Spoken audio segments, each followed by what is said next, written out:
My name is Andy Bikos. I'm ASME Legislative Fellow in the office of Congressman Tom Reed, who along with Congressman Tim Ryan are co-chairs of the Manufacturing Caucus.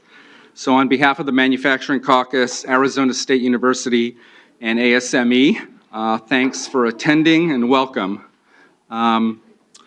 We've got a congressman here, and they've got a vote going, so let's get him up here to say a few words. So please welcome Congressman O'Halloran.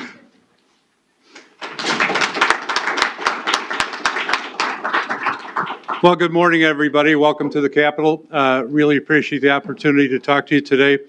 I'm going to talk to you a little bit about water in Arizona and a little bit about the infrastructure bill. Or lack thereof, up to date. And I know that would mean a lot to your community, especially in different aspects of what has to be manufactured in our country, specifically on the infrastructure side of the equation.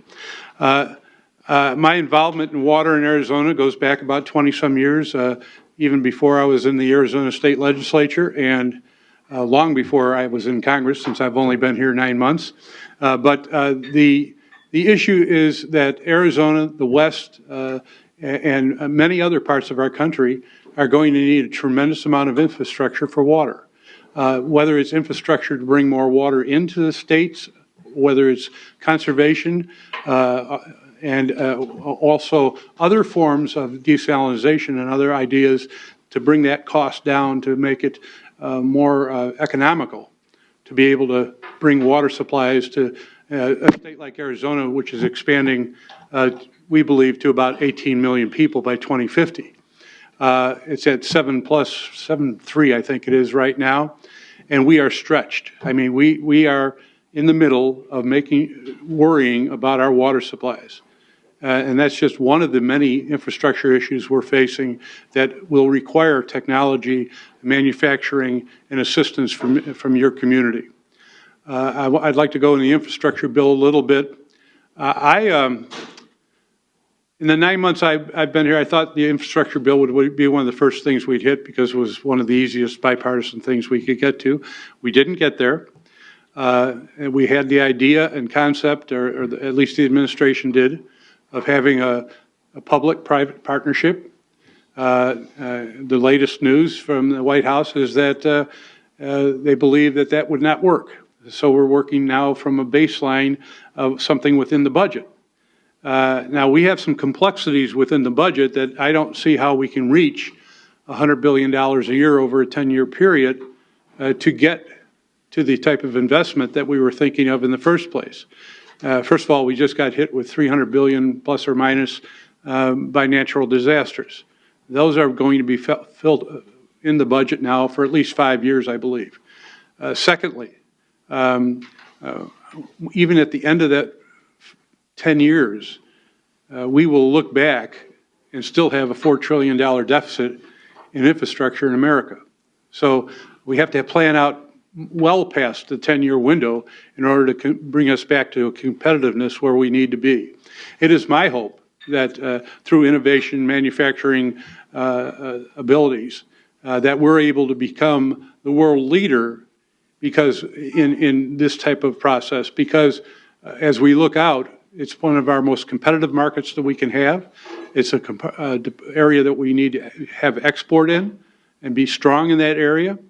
And our trade issues right now are difficult, to say the least. We are not positioned well in the trade arena. Other countries right now are getting lower tariffs in Japan and Brazil and other areas because we haven't been aggressive enough in getting out there. And this is, I'm not blaming it just on this new administration.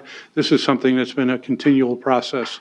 Those that know me know that I want to try to find solutions, not just address things from a political standpoint. So we need to work together to find this, and we have to bring partners like you into the process so that you can widen your market share, you can become part of the solution, and you can also make sure that we get done what we need to get done. So part of my message here today is if you're concerned about the infrastructure bill, and any research bills that our universities need. We need you to be involved in that process. We need your voices, because if they're not heard, the direction of this can go the wrong way. And I believe that it would not be a good investment for America to move forward without the solid backing of industry. You know, our university structure and those that are going to help us move in that direction. ASU just had a cyber meeting about 3 weeks ago, 4 weeks ago. It all comes together. About 4 weeks ago, and you know, we have a tremendous amount of expenditures that are going to have to be made in an area of defense that is going to be, it's not going to be a conventional war. It's going to be a war over the technology medium, and that is something that will not be stopped for decades to come, if ever. So that's an additional cost that we're going to have. So I'm just saying the tax bill is going to have an impact on the infrastructure bill, depending on how much money is, if we have revenue neutral, that's one thing. If we don't and we go into deficit spending, then the infrastructure bill is going to be a tremendous problem. So I advise you to watch out for that. We still have a struggle over budget, but the infrastructure, some way or another, we have to find the people that are willing to step up and clearly identify for the nation and for this body that infrastructure cannot continue to decline in our nation, and that we need to bring the business community into the process and their technology to be able to become, again, a competitive on the world scene. And so those issues and obviously trade issues, and we cannot wall ourselves off from the rest of the world. So I do have to get to vote. Thank you very much for being here, and again, welcome to the Capitol.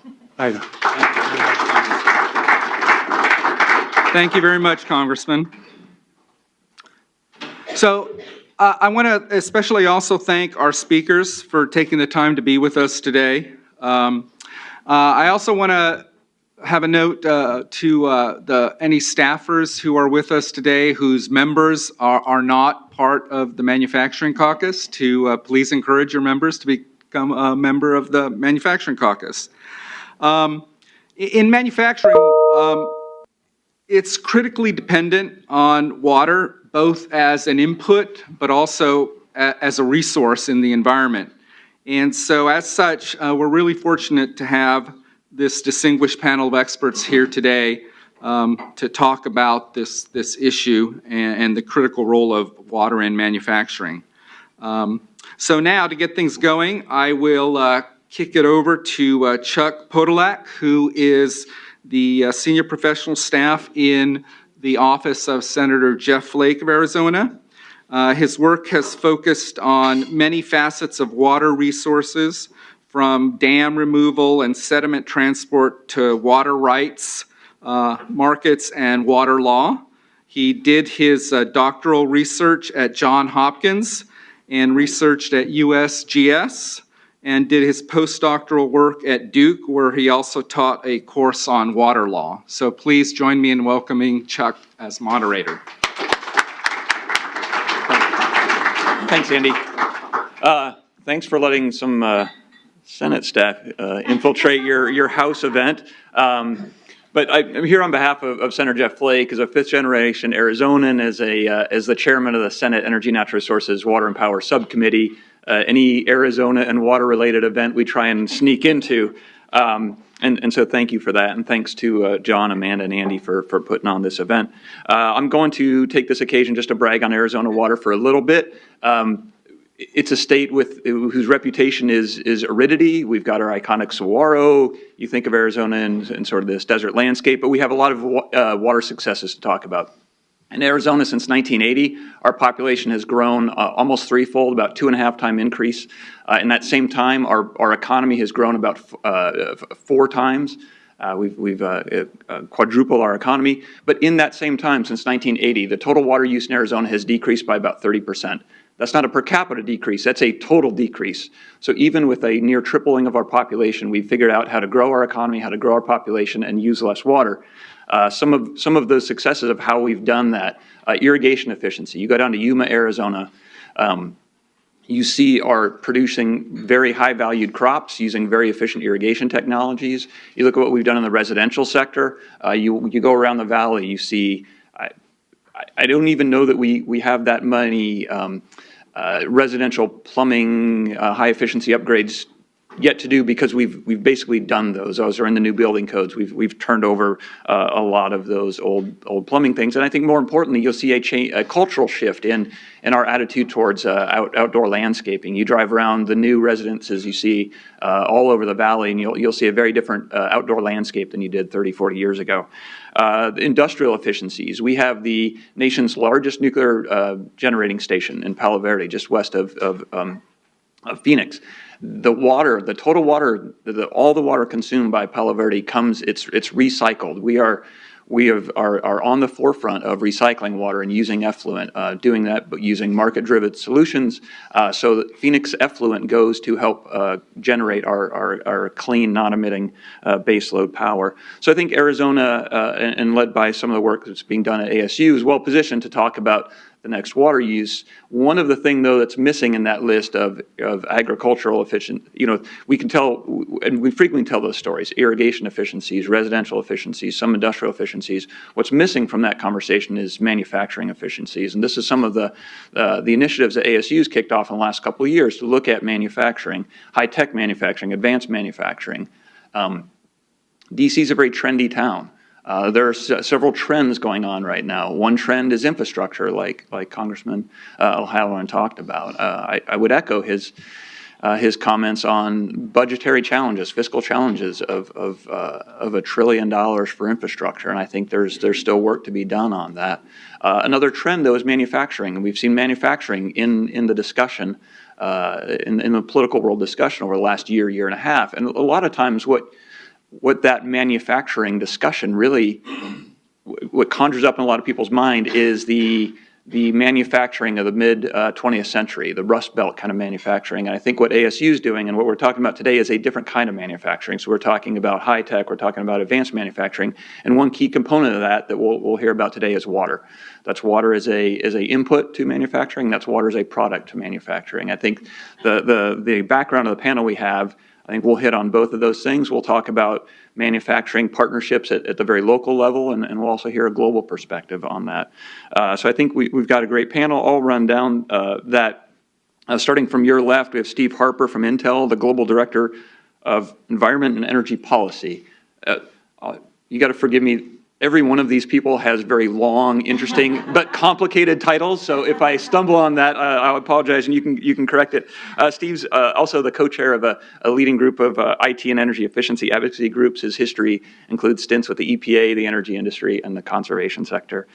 Next, you have Tim Finley with Dow Chemical down in Lake Jackson, Texas, the global water and wastewater technology leader. Think is what's on his business card, and I think best describes a frequently consulted expert in water and tech for manufacturing, a long time expert and worker down at Dow's large Freeport facility down on the Texas's Gulf Coast. Next in line we have John Friedman from GE's the water business global government and affairs policy here in DC, also of note on faculty at both Penn and American. Is that right, John? Also with a background, long water background, goes back to time with Suez, both here and in France. Next, we'll move on to the government sector. So Valerie Leitner, a long time worker at DOE on advanced manufacturing. I think she's worked in both the Loan Program Office and the Office of Energy Efficiency and Renewable Energy at DOE, and you'll frequently see her or members of her team around town talking about the consortia that's out there with both the government sector and private sector on research and advanced materials and manufacturing technology.